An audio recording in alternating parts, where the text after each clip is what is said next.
안녕하세요. 김경래 선교사입니다. 말라위에서 사역한 꼬사 젊은 선교사들의 역사가 있습니다. 오늘 그 역사의 시간으로 여러분을 초대합니다.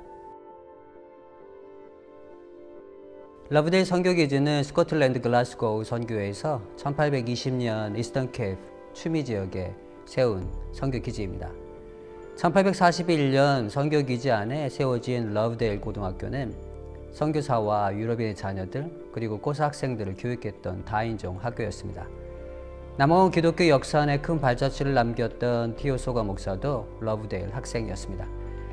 한 명의 선생과 12명의 학생으로 시작된 학교는 점점 발전해서 1870년 중반에는 교직원 24명, 남자, 여자, 유럽인, 아프리카인을 모두 포함해서 500명의 학생들이 공부를 하고 있었습니다.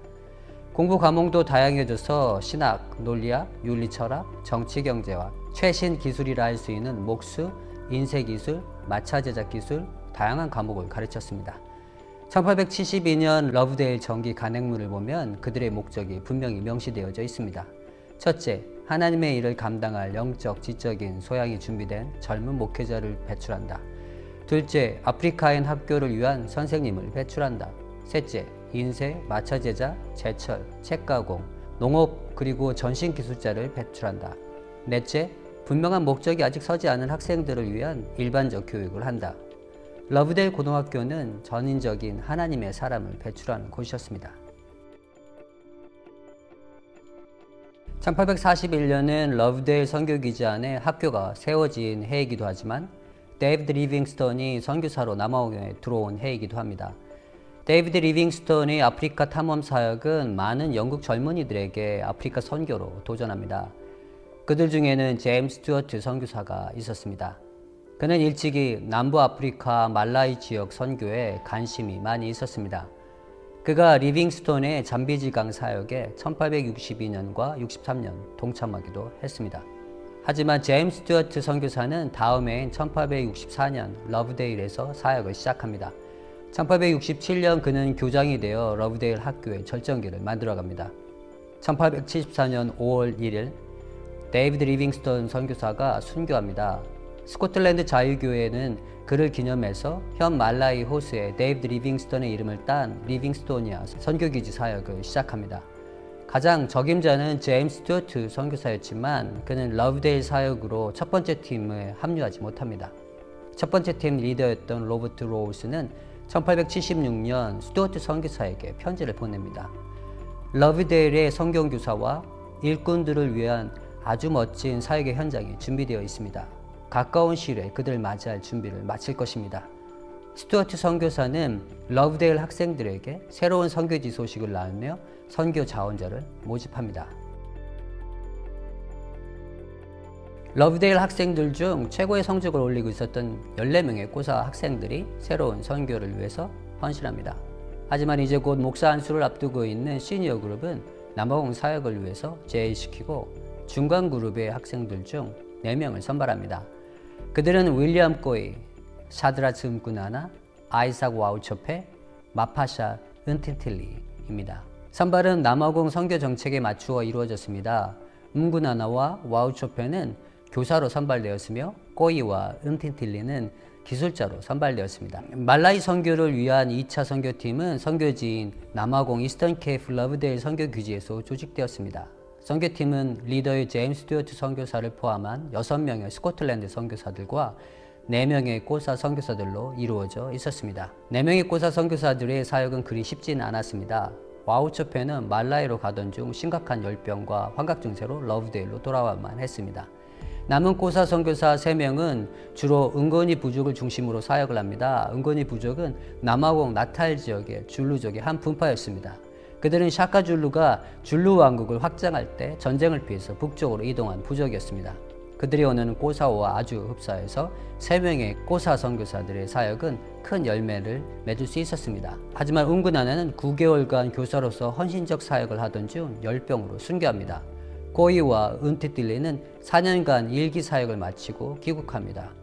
그들은 귀국 후 결혼을 해서 가정을 꾸미는데 은티틸리는 트랜스카이로 사역지가 결정되면서 돌아가지 못하고 꼬이는 다시 리빙스토니아로 돌아가 사역을 합니다. 꼬이의 헌신적인 사역으로 은거니 부족 추장은 은곤이 부족 안에서 선교사들이 자유롭게 복음을 전할 수 있도록 허락합니다. 복음의 문이 활짝 열려 추수의 시기에 고인은 결핵으로 말미암아 1886년 6월 하나님의 부르심을 받습니다. 이 역사적인 사진은 1876년 말라위로 떠나기 전 포트 엘리자베스에 있는 사진관에서 찍은 사진입니다. 앞줄에서부터 윌리엄 고이, 아이삭 와우초페, 뒷줄에서 오른쪽부터 마파샤 은티뜰리, 사드라 음그나나입니다. 사진의 배경은 아프리카 이미지가 풍기도록 세팅되어져 있습니다. 나뭇가지들, 표범가죽, 오래된 울타리, 이러한 세팅은 19세기 유럽에 있는 사진관에서 아프리카 분위기를 위한 세팅 방법이었습니다. 하지만 아이러니하게도 앉아있는 4명의 꼬사 선교사들은 그들의 자신과는 전혀 다른 복장을 하고 있음을 알 수 있습니다. 그들이 입고 있는 수트는 굉장히 화려하고 세련되어 보입니다. 빅토리안 시대의 젊은 신사들의 복장입니다. 당시 스코틀랜드 선교사들은 야만인들을 개화해서 유럽 신사로 만드는 것이 그리스도인이 되는 길이라는 생각이 지배적이었습니다. 복음이 원주민들을 유럽인들처럼 생각하는 사람으로 변화시킨다고 믿고 있었습니다. 이러한 개념은 당시 러브데일 선교기지에서 공부를 하는 학생들에게도 자연스러운 것이었습니다. 말라위로 발걸음을 옮기는 젊은 꼬사 선교사들에게 스코틀랜드 선교사들은 검은 유럽인이 되기를 기대하고 있었습니다. 말라위로 향하는 새롭게 복음으로 변화된 화려한 빅토리안풍 슈트를 입은 4명의 꼬사 젊은이들이 야만인들에게 복음의 모델이 되어 검은 유럽인이 되기를 기대했습니다.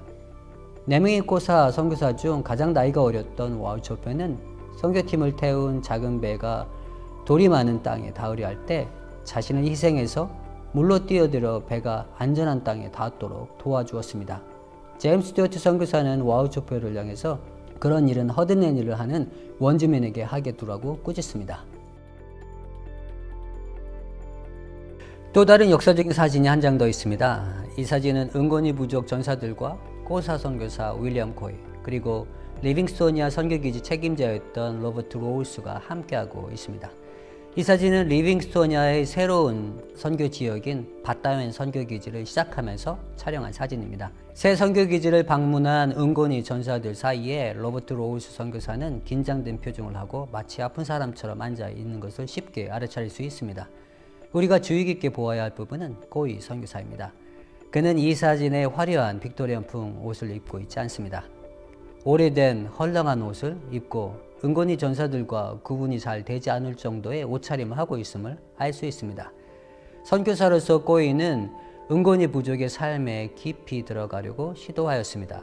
스코틀랜드 선교사 아우구스 엠슬리는 고이가 은곤이 부족에게 너무 가까워지고 있다고 비판합니다.